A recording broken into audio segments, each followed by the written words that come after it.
the burn rate for community burns for Shiba Inu skyrocketing, continuing to do its thing, up 1,502% in the last couple of days, 1,502%. It's good news.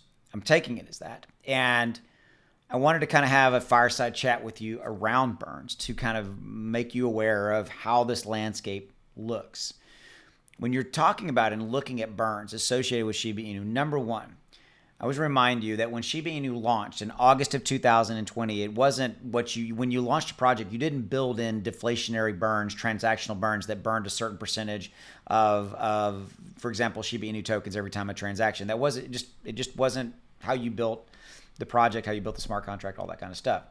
So we are having to effectively retrofit burns into the number one community token, which is Shiba Inu. And so you have two sides of that fence. You have the community burns, which is really what we're talking about right here, right now.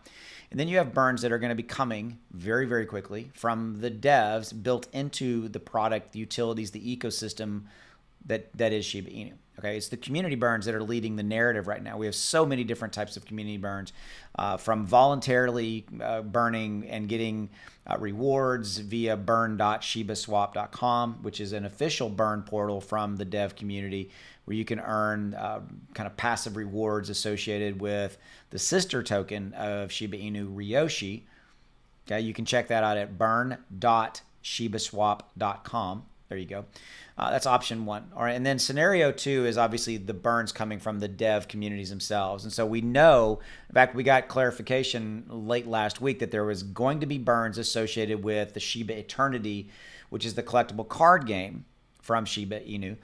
Excuse me. We're going to have burns in that. And right now, Shiba Eternity is in limited testing. You have to be geographically either located in Vietnam or Australia to participate in the kind of early testing phase of the game.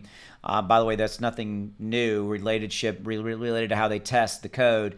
You're talking about very complex code underneath Shiba Eternity, the game, and to make sure that it all works, it's not bugs, that kind of stuff. You do kind of limited phase testing, and in this case, Shiba Inu chose to do it geographically, which is interesting. You have to be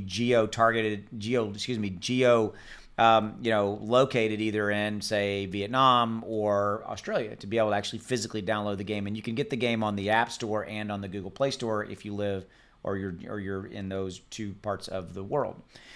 Beyond that, we know we're going to have burns, a lot of different types of burns associated with the metaverse. We don't have any real visibility, clarification, or insight into that as of yet because they're just beginning development on the metaverse. We know that.